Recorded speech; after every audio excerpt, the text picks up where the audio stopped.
ಎಲ್ಲರಿಗೂ ನಮಸ್ಕಾರ.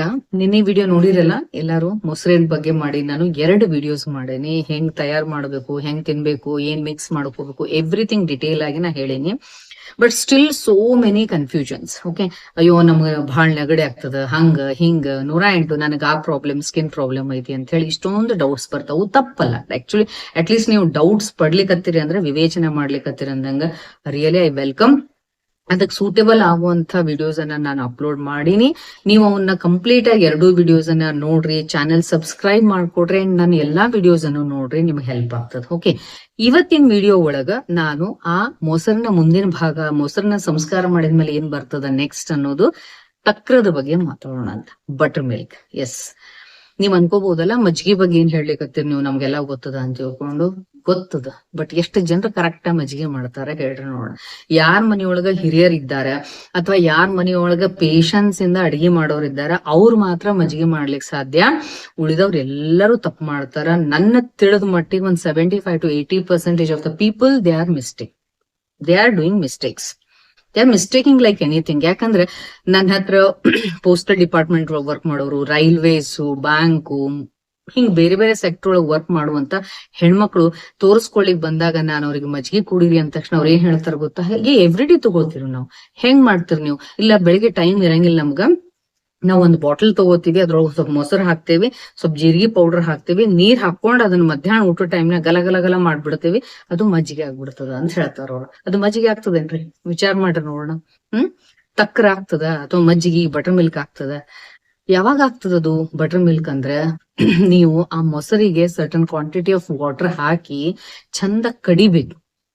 ಕೈಲಿಂದ ಆದ್ರೂ ಕಡಿಬಹುದು, ಚರ್ನಿಂಗ್ ಮಾಡ್ಬೋದು, ಇಲ್ಲ ಅಂದ್ರ ಮಿಕ್ಸರ್ ಗ್ರೈಂಡರ್ ಒಳಗಾದ್ರೂ ಹಾಕ್ಬಹುದು. ಹಾಕಿದಾಗ ಬಟರ್ ಪಾರ್ಟ್ ಅಥವಾ ಬೆಣ್ಣೆ ಒಂದು ಫ್ಯಾಟ್ ಕಂಟೆಂಟ್ ಇಂದ ಏನ್ ಪಾರ್ಟ್ ಬರ್ತದಲ್ಲ ಅದನ್ನ ತೆಗಿಬೇಕು. ಅದನ್ನ ರಿಮೂವ್ ಮಾಡಿದಾಗ ಕೆಳಗಡೆ ಏನ್ ಉಳಿತದಲ್ಲ ವೈಟ್ ವಾಟರ್, ಅದು ಮಾತ್ರ ಮಜ್ಜಿಗೆ. ಆ ಬಟರ್ ಇತ್ತು ಅಂತಂದ್ರ ಅದು ಮಜ್ಜಿಗೆ ಆಗೋದಿಲ್ಲ. ಅದಕ್ ಬೇರೆ ಹೆಸರದಾವ ಆಕ್ಚುಲಿ. ನಮ್ಮಲ್ಲಿ ಉದಾಶ್ವಿತ್ ಅಂತ ಹೇಳ್ತೀವಿ, ಮತಿತ ಅಂತ ಹೇಳ್ತೀವಿ.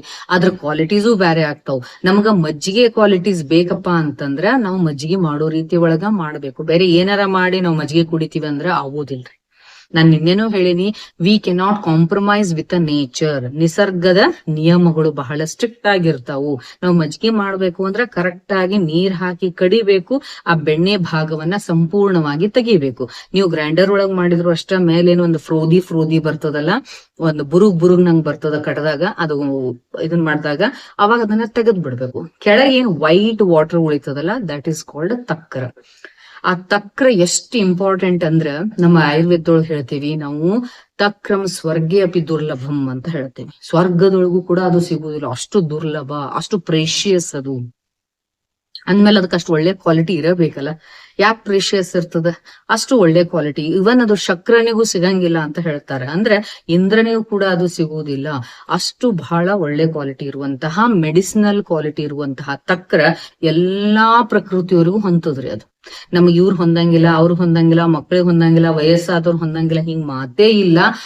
ಅಲ್ಲಿ ಏನಾರ ಸಮಸ್ಯೆ ಆಗ್ತಿತ್ತು ಅಂದ್ರೆ ಅಗೇನ್ ನಾ ಹೇಳ್ತೇನೆ, ನಾವು ತಗೊಳ್ಳೋ ರೀತಿ ಒಳಗೆ ಮಿಸ್ಟೇಕ್ಸ್ ಮಾಡ್ತಿರ್ತೀವಿ. ಅವನ್ ತಿದ್ಕೊಂಡ್ಬಿಟ್ರೆ ತಕ್ರದ ಎಲ್ಲಾ ಬೆನಿಫಿಟ್ಸ್ ಅನ್ನ ನಾವು ಹೇರಳವಾಗಿ ಪಡಿಬಹುದು. ಇವತ್ ಅದ್ರ ಬಗ್ಗೆನೆ ವಿಚಾರ ಮಾಡೋಣ ಅಂತ. ಮತ್ ಇನ್ನೊಂದ್ ಬಹಳ ಜನರಿಗೆ ಏನದ ಗೊತ್ತಾ, ಬ್ಯಾಸ್ಗೆ ಒಳಗ ಬಹಳ ಹೀಟ್ ಇತ್ತು ಅಂತಂದ್ರೆ ಮಜ್ಜಿಗೆ ಕೊಡ್ರಿ ತಣ್ಣಗ ಆಗ್ತದ ಅಂತೀವಿ ನಾವು. ಹೌದಿಲ್ಲ? ಅಂದ್ರೆ ಎಲ್ಲಾರ ತೆರೆಯೊಳಗೆ ಏನೈತಪ್ಪ ಅಂದ್ರ ಮಜ್ಜಿಗೆ ಅನ್ನೋದು ತಂಪು ಅಂತ ಐತಿ. ತಂಪು ಅಲ್ಲ. ಮಜ್ಜಿಗೆ, ಬಟರ್ ಮಿಲ್ಕ್, ತಕ್ರ ಉಷ್ಣವೀರ್ಯ. ಅದು ಕಷಾಯ ರಸ, ಆಮ್ಲ ರಸ, ಕಷಾಯಾಮ್ಲ ರಸ ಇರ್ತದ, ಮತ್ತು ಆಮ್ಲ ವಿಪಾಕ ಇರ್ತದ. ಅದು ಎಂಡ್ ಪ್ರಾಡಕ್ಟ್ ಆಮ್ಲ ವಿಪಾಕ ಬರ್ತದ. ವೀರ್ಯ ಬಂದು ಉಷ್ಣ ವೀರ್ಯ ಇರ್ತದ. ಆಯುರ್ವೇದದ ಪ್ರಕಾರ ನೀವು ಟಚ್ ಮಾಡಿದ್ರೆ ಏನ್ ನಿಮಗ ಉಷ್ಣನೋ ಶೀತನೋ ಅಂತ ಬರ್ತದಲ್ಲ, ಅದ್ರ ಮೇಲೆ ಇರುವುದಿಲ್ಲ. ಔಷಧಿಯ ಕ್ವಾಲಿಟಿ ದೇಹದ ಒಳಗ್ ಹೋದ್ಮೇಲೆ ಏನೇನ ಪ್ರೊಡ್ಯೂಸ್ ಮಾಡ್ತದ ಅದ್ರ ಮೇಲೆ ನಾವು ಅದರ ವೀರ್ಯವನ್ನ ಹೇಳ್ತೇವಿ. ಹಿಂಗಾಗಿ ಮಜ್ಜಿಗೆ ವೀರ್ಯ ಯಾವುದು ಅಂದ್ರ ಉಷ್ಣ ವೀರ್ಯ. ಬಹಳ ಬ್ಯೂಟಿಫುಲ್ ಆಗಿ ಏನ್ ಹೇಳಾರಂದ್ರ, ತಕ್ರಂ ಲಘು ಕಷಾಯಾಮ್ಲಂ ದೀಪನಂ ಕಫವಾತಜಿತ್ ಅಂತ ಹೇಳಾರ. ಇದು ಹೆವಿ ಅಲ್ರಿ. ಮೊಸರಿನಂಗ ಇದು ಗುರು ಕ್ವಾಲಿಟಿ ಇರುವುದಿಲ್ಲ, ಇದು ಲಘು, ಬಹಳ ಲೈಟ್ ಫಾರ್ ಡೈಜೆಷನ್ ಇರ್ತದ. ಕಷಾಯಾಮ್ಲ ರಸ ಇರ್ತದ, ದೀಪನ ಪಾಚನ ಕೆಲಸವನ್ನ ಮಾಡ್ತದ, ನಮ್ಮ ಡೈಜೆಸ್ಟಿವ್ ಸಿಸ್ಟಮ್ ಅನ್ನ ಸರಿಯಾಗಿ ಇಗ್ನೈಟ್ ಮಾಡ್ತದ, ನಮ್ಮ ಡೈಜೆಷನ್ ಬಹಳ ನೀಟಾಗಿ ಹೆಲ್ಪ್ ಮಾಡ್ತೈತಿ. ಕಫ ವಾತ ಜಿತ್, ನಮ್ಮಲ್ಲಿರುವಂತ ಕಫ ಮತ್ತು ವಾತದಿಂದ ಬರುವಂತ ಸಮಸ್ಯೆನ ಇದು ಅಡ್ರೆಸ್ ಮಾಡ್ತದ, ಫಿಕ್ಸ್ ಮಾಡ್ತದ. ಬಟ್ ಯಾವಾಗ ಸರಿಯಾದ ರೀತಿ ಒಳಗೆ ತಗೋಬೇಕು. ಅದಕ್ಕೆ ಇದಕ್ಕೆ ನೀಟಾಗಿ ಹೇಳಾರ. ಎಂತಲ್ ನಾವ್ ಯೂಸ್ ಮಾಡ್ತೀವಿ ಅನ್ನೋದನ್ನ ನಾ ಹೇಳ್ತೇನೆ. ಫಸ್ಟ್ ನಾ ಹೇಳ್ದೆ ಇನ್ ಯಾವಾಗ ಕುಡಿಬೇಕ್ರಿ ಅಂದ್ರೆ, ಅಗೇನ್ ಇದು ಕೂಡ ಕಷಾಯ ರಸ ಇರೋದ್ರಿಂದ ಮತ್ತು ದಧಿಯಿಂದ ಉತ್ಪತ್ತಿ ಆಗಿರೋದ್ರಿಂದ ಇದನ್ನು ಕೂಡ ನಾವು, ಮತ್ತು ಕಷಾಯ ಆಮ್ಲ ರಸ ಇರೋದ್ರಿಂದ ಮುಂಜಾನೆ ಟೈಮ್ ಒಳಗ ಕಫಕಾಲದಲ್ಲಿ ತಗೊಳ್ಳೋ ಹಾಗಿಲ್ಲ. ಸಾಯಂಕಾಲ ಸೂರ್ಯಾಸ್ತ ಆದ್ಮೇಲೂ ಕೂಡ ನಾವು ರೆಕಮೆಂಡ್ ಮಾಡೋದಿಲ್ಲ, ನಾವು ಆಯುರ್ವೇದಿಕ್ ಡಾಕ್ಟರ್ಸ್ ಮಾಡೋದಿಲ್ಲ. ಬಹಳ ಜನ ಕ್ವಶನ್ಸ್ ಏನ್ ಕೇಳ್ತಾರ ಗೊತ್ತಾ, ನೀವು ಮಜ್ಜಿಗೆ ಮೊಸರನ್ನ ರಾತ್ರಿ ತಗೋಬೇಡ್ರಿ ಅಂತ ಹೇಳ್ತೀರಿ, ಬಟ್ ನಮ್ಮಲ್ಲಿ ಪರಂಪರೆಯಿಂದನೂ ಸಾಯಂಕಾಲ ರಾತ್ರಿ ಮೊಸರನ್ನ ಊಟ ಮಾಡ್ಕೊಂಡೇ ಬಂದೀವಿ, ಮತ್ತೆ ಹೆಂಗ್ ಚೇಂಜ್ ಮಾಡ್ಕೊಳ್ಳೋದು? ನಮ್ಮ ಅಜ್ಜ ಮುತ್ತಜ್ಜ ಎಲ್ಲ ಎಷ್ಟೊಂದು ಜನ ಹಂಗ ಊಟ ಮಾಡ್ಕೊಂಡ್ ಬಂದಾರ, ಅವ್ರಿಗೇನೂ ಆಗಿಲ್ಲ ಅಂತಾರ. ಕರೆಕ್ಟ್ ಅದು. ಆಕ್ಚುಲಿ ಅವ್ರು ಬರೀ ಇದು ಒಂದ ಊಟದ ಮೇಲೆ ಅಷ್ಟೇ ಹೇಳ್ತೀರಿ ನೀವು, ಬಾಕಿ ಎಲ್ಲ ಹೆಂಗಿದ್ರು ಅವ್ರು ಎಷ್ಟು ದುಡಿತಿದ್ರು, ಅವ್ರೆಷ್ಟು ಸೂರ್ಯನ ಬಿಸಿಲಿಗೆ ಎಕ್ಸ್ಪೋಸ್ ಆಗ್ತಿದ್ರು, ಅವ್ರೆಷ್ಟು ಮೆಂಟಲಿ ಕಾಮ್ ಆಗಿರ್ತಿದ್ರು, ಎಷ್ಟು ಸ್ಟ್ರೆಸ್ ಫ್ರೀ ಆಗಿರ್ತಿದ್ರು, ಎಷ್ಟು ಪಾಸಿಟಿವ್ ಅಟಿಟ್ಯೂಡ್ ಇರ್ತಿತ್ತು, ಫಿಸಿಕಲ್ ಆಕ್ಟಿವಿಟೀಸ್ ಹೆಂಗಿರ್ತಿತ್ತು, ಬಾಕಿ ಎಲ್ಲ ಆಹಾರ ಪದಾರ್ಥಗಳು ಎಷ್ಟು ಆರ್ಗ್ಯಾನಿಕ್ ಆಹಾರ ಪದಾರ್ಥಗಳು ಇರ್ತಿದ್ವು. ಇವನ್ನೆಲ್ಲವನ್ನು ನೋಡಿದಾಗ ಇದು ನಗಣ್ಯ ಆಗಿರ್ತಿತ್ರಿ.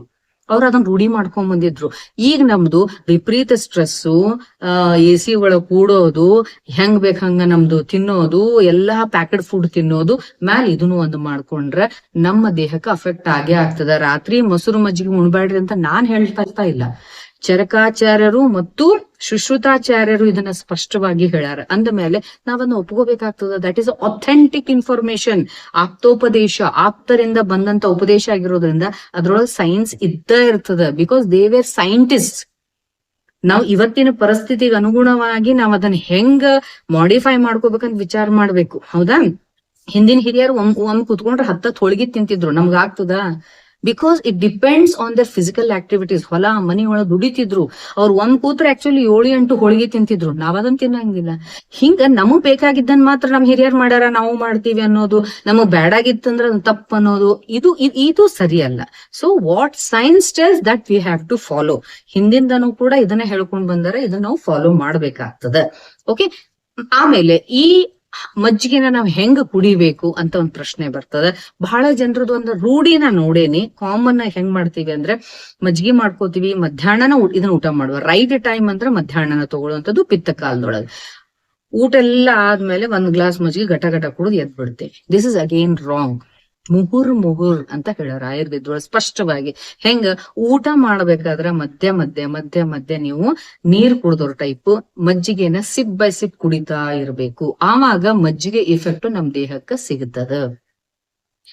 ಲಾಸ್ಟ್ ಏನ್ ಉಳಿದಿರ್ತದಲ್ಲ ಊಟ ಆದ್ಮೇಲೆ ಅದನ್ನ ಕುಡಿದು ಮುಗಿಸ್ಬೇಕು.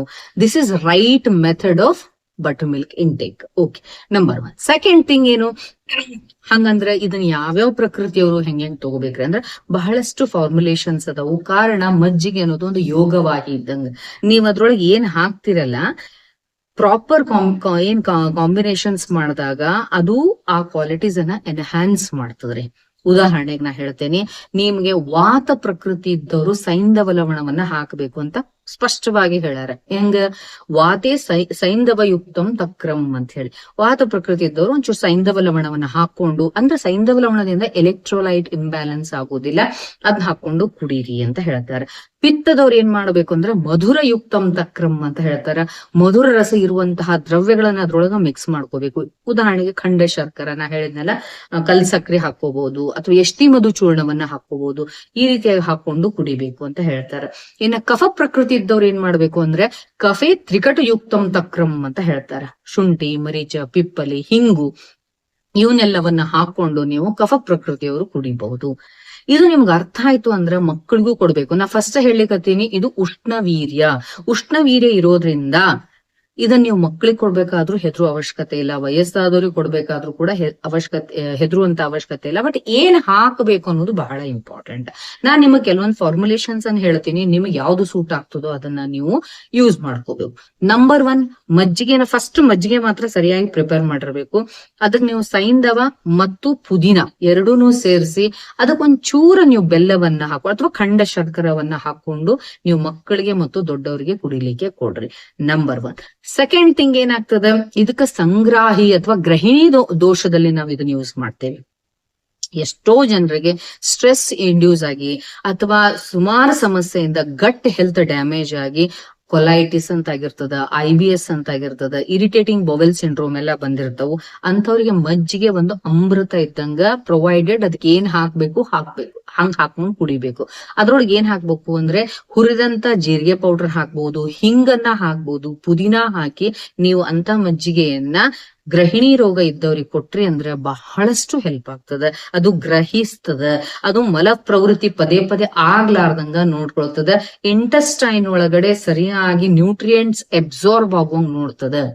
ಮತ್ತು ಈ ಮಜ್ಜಿಗೆ ಒಳಗಡೆ ಸಾಕಷ್ಟು ಪ್ರಮಾಣದೊಳಗ ಲ್ಯಾಕ್ಟೋಬೆಸಿಲಸ್ ಮತ್ತು ಸ್ಟೆಪ್ಟೋಕಾಕಸ್ ಸ್ಪೀಸೀಸ್ ಇರೋದ್ರಿಂದ ಲೈವ್ ಮೈಕ್ರೋ ಆರ್ಗ್ಯಾನಿಸಮ್ಸ್ ಅನ್ನ, ಲೈವ್ ಬ್ಯಾಕ್ಟೀರಿಯಾ, ಬೆನಿಫಿಷಿಯಲ್ ಬ್ಯಾಕ್ಟೀರಿಯಾನ ನಮ್ಮ ಗಟ್ಟಿ ಕಳಿಸೋದ್ರಿಂದ ಒಂದ್ ರೀತಿ ಸೈನಿಕರನ್ನ ಕಳಿಸ್ದಂಗ ಆಗ್ತದ. ಗಟ್ ಹೆಲ್ತ್ ಬಹಳ ಬೆಸ್ಟ್ ಆಗಿರ್ತದ. ಗಟ್ ಹೆಲ್ತ್ ಸರಿ ಇದ್ರನ IBS, ಕೊಲೈಟಿಸ್, ಕ್ರಾನ್ಸ್ ಕಂಡೀಷನ್ಸ್ ಅವ್ರಿಗೆ ಹೆಲ್ಪ್ ಆಗ್ತದೆ. ಅಲ್ಲಿ ನಾವು ಹೀಲ್ ಮಾಡ್ಬೋದು, ಕ್ಯೂರ್ ಮಾಡ್ಬೋದು. ಹಿಂಗಾಗಿ ಮಜ್ಜಿಗೆ ಬಹಳ ಬಹಳ ಇಂಪಾರ್ಟೆಂಟ್. ಇನ್ನು ಪಾಂಡು ರೋಗ ಇದ್ದಂತವ್ರಿಗೆ ಅಂದ್ರೆ ಎನಿಮಿಯಾ ಕಂಡೀಷನ್ ಇದ್ದವ್ರಿಗೆ ಹೆಂಗ್ ಕೊಡ್ಬೇಕು ಮಜ್ಜಿಗೆ ಅಂದ್ರೆ, ನಾವ್ ಹೇಳ್ತೀವಿ ಮಜ್ಜಿಗೆ ಒಳಗ ತ್ರಿಕಟು ಚೂರ್ಣದ ಜೊತೆಗೆ ಸ್ವಲ್ಪ ಬೆಲ್ಲವನ್ನ ಹಾಕಿ ನೀವು ಅಂಜೀರ್ ಅಂತ ಒಂದು ಬರ್ತದ, ಕೇಳಿರಿ, ಅಂಜೀರ್ ಫ್ರೂಟ್ ಅಂತ ಬರ್ತದ. ಆ ಅಂಜೀರ್ ಫ್ರೂಟ್ ಅನ್ನ ನೀವು ಮಿಕ್ಸ್ ಮಾಡಿ ಬೆಲ್ಲವನ್ನ ಹಾಕಿ ಮತ್ತು ತ್ರಿಕಟು ಚೂರ್ಣವನ್ನ ಮಜ್ಜಿಗೆ ಒಳಗ್ ಮಿಕ್ಸ್ ಮಾಡಿ ಅದನ್ನ ನೀವು ಪದೇ ಪದೇ ಮಧ್ಯಾಹ್ನ ಸಮಯದೊಳಗೆ ಕೊಡೋದ್ರಿಂದ ಅವರಿಗೆ ಎನಿಮಿಯಾ ಕಂಡೀಷನ್ ಅಥವಾ ರಕ್ತಹೀನತೆಯಿಂದ ಕೂಡ ಅವರು ಹೊರಗೆ ಬರ್ಬೋದು. ಇನ್ನೂ ಒಂದು ಕಂಡೀಷನ್ ಬರ್ತದ, ಅರ್ಶ ಅಂತ ಹೇಳ್ತೀನಿ. ಅರ್ಶ ಅಂತಂದ್ರೆ ಏನು, ಪೈಲ್ಸ್ ಪ್ರಾಬ್ಲಮ್ನವ್ರಿಗೂ ಕೂಡ ಮಜ್ಜಿಗೆ ಬಹಳ ಇಂಪಾರ್ಟೆಂಟ್. ಇಂಥವ್ರಿನ ಸ್ಪೆಷಲ್ ಆಗಿ ಒಂದು ಫಾರ್ಮುಲೇಷನ್ ಹೇಳ್ತೀನಿ. ಮಜ್ಜಿಗೆನ ಸರಿಯಾಗಿ ಮಾಡ್ರಿ. ಅದಕ್ಕ ನೀವು ಮೂಲಂಗಿಯನ್ನ ಸಣ್ಣಾಗಿ ಕೊಚ್ಚಿ ಸಣ್ಣಾಗಿ ಮಾಡ್ರಿ. ಹೆರಿಬಹುದು ಮೂಲಂಗಿಯನ್ನ ನೀವು ಚೆನ್ನಾಗಿ ಗ್ರೇಟ್ ಮಾಡಿ ಅದಕ್ಕೆ ಮಜ್ಜಿಗೆಯನ್ನ ಹಾಕಿ ಅದಕ್ಕೆ ಸ್ವಲ್ಪ ಸೈಂಧವ ಲವಣವನ್ನ ಹಾಕಿ ಕೊತ್ತಂಬರಿ ಸೊಪ್ಪನ್ನ ಹಾಕಿ ಅದನ್ನ ಚಪಾತಿ ಅಥವಾ ಚಪಾತಿಗಿಂತ ರೊಟ್ಟಿ ಜೊತೆ ತಿನ್ಲಿಕ್ಕೆ ಕೊಡ್ರಿ. ಅವ್ರಿಗೂ ಕೂಡ ಈ ಅರ್ಶ ಸಮಸ್ಯೆ ಇದ್ದಾಗ ಅಥವಾ ಬಗಂಧರ ಅಂತ ಹೇಳ್ತೀವಿ, ಫಿಶ್ಚುಲಾ ಅಂತ ಹೇಳ್ತೀವಿ, ಇಂಥ ಸಮಸ್ಯೆ ಇದ್ದವು ಕೂಡ ಬಹಳಷ್ಟು ಹೆಲ್ಪ್ ಮಾಡ್ತದ. ನ್ಯೂಟ್ರಿಯೆಂಟ್ಸ್ ಲಾಸ್ ಆಗ್ಲಾರ್ದಂಗ್ ನೋಡ್ಕೋತದ. ನೋಡ್ರಿ ಎಷ್ಟೊಂದು ಇಂಪಾರ್ಟೆಂಟ್ ಇರುವಂತ ಈ ತಕ್ರವನ್ನ ನಾವ್ ಎಷ್ಟು ಜನ ಯೂಸ್ ಮಾಡ್ಕೊಂತೀವಿ. ಬರೀ ಮಾತೆತ್ತಿದ ಸಾಕು ನಂಗೆ ತಂಡೆ ಆಗ್ತದ, ತಂಪಾಗ್ತದ, ನಂಗೆ ಕೆಮ್ಮು ಬರ್ತದ ಅಲ್ಲ. ಇದು ಉಷ್ಣವೀರ್ಯ ಇರೋದ್ರಿಂದ ದಯವಿಟ್ಟು ಇದನ್ನ ಆರಾಮಾಗಿ ಯೂಸ್ ಮಾಡ್ಕೊಡ್ರಿ. ಮಧ್ಯಾಹ್ನದ ಸಮಯದಲ್ಲಿ ಯೂಸ್ ಮಾಡ್ಕೊಡ್ರಿ. ಐ ಹೋಪ್ ನಾ ಎಷ್ಟು ಪಾಯಿಂಟ್ಸ್ ಅನ್ನ ಕವರ್ ಮಾಡ್ಬೇಕು ಮಾಡೀನಿ. ಸ್ಟಿಲ್ ಐ ನೋ ನಿಮಗ್ 108 ಡೌಟ್ಸ್ ಬರ್ತಾವು ಅಂತ. ಏನೇ ಡೌಟ್ಸ್ ಇದ್ರು ಕೂಡ ಕಮೆಂಟ್ ಅಲ್ಲಿ ಹಾಕ್ರಿ. ಸ್ಕಿನ್ ಪ್ರಾಬ್ಲಮ್ಸ್ ಇದ್ದಾಗ ಸೋ ಮೆನಿ ಟೈಮ್ಸ್ ನಾವು ತಕ್ರದಲ್ಲಿ ಔಷಧಿಯನ್ನ ರೆಡಿ ಮಾಡಿ ಸ್ಕಿನ್ನಿಗೆ ಲೇಪನ ಮಾಡ್ಲಿಕ್ಕೂ ಹೇಳ್ತೀವಿ, ಹೊಟ್ಟೆ ಒಳಗೆ ತಕ್ರವನ್ನ ಮಜ್ಜಿಗೆಯನ್ನ ಕುಡಿಲಿಕ್ಕೂ ಹೇಳ್ತೀವಿ.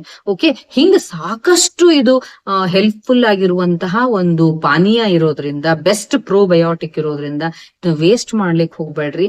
ಈ ನಾಲೆಜ್ ಅನ್ನ ನಾವು ಅರ್ಥಕೊಂಡು ನಮ್ಮಲ್ಲಿ ಇದನ್ನ ಹೆಚ್ಚಿಗೆ ಯೂಸ್ ಮಾಡ್ಕೋಬೇಕು. ಇಲ್ಲ ಅಂತಂದ್ರ ಇವತ್ತಿನ ಸೋಷಿಯಲ್ ಮೀಡಿಯಾ ಸ್ಟ್ರಾಂಗ್ ಇರೋದ್ರಿಂದ, ನೆಟ್ವರ್ಕಿಂಗ್ ಸ್ಟ್ರಾಂಗ್ ಇರೋದ್ರಿಂದ ವೆರಿ ಸೂನ್ ಇದನ್ನ ಬೇರೆ ದೇಶದವ್ರು ತಗೊಂತಾರ, ರೆಡಿ ಮಾಡಿ ನಿಮಗೆ ರೆಡಿಮೇಡ್ ಮಜ್ಜಿಗೆಯನ್ನ ಕೊಡ್ತಾರೆ. ಈಗಲೇ ನಮ್ ಎಷ್ಟೋ ಜನ ರೆಡಿಮೇಡ್ ಮಜ್ಜಿಗೆನ ಕುಡಿಲಿಕ್ಕತ್ತೀರಿ, ಹೌದಲ್ಲ? ಹೊರಗಡೆ ರೆಡಿಮೇಡ್ ಮಜ್ಜಿಗೆ ತಗೊಂಡ್ಬಂದ್ರೆ ಅದ್ರೊಳಗೆ ಒಂದಿಷ್ಟು ಹಸಿ ಮೆಣಸಿನಕಾಯಿ, ಜೀರಿಗೆ ಏನೋ ಹಾಕಿರ್ತಾರ, ಅದು ಟೇಸ್ಟು ಇರಂಗಿಲ್ಲ. ಮೇನ್ ಟೈಮ್ ಸರಿಯಾಗಿ ನಿಮ್ಗೆ ಫಾರ್ಮ ಮಾಡಿರಂಗಿಲ್ಲ ಅವ್ರು.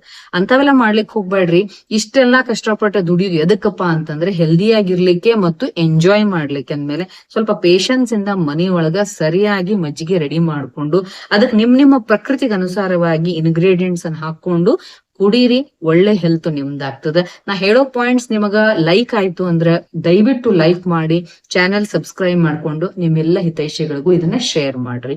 ಅಂಡ್ ನಿಮಗ್ ಅನ್ಸಿರುವಂತಹ ಒಪಿನಿಯನ್ಸ್ ಅನ್ನ ಕಮೆಂಟ್ ಅಲ್ಲಿ ಹಾಕ್ರಿ. Thank you.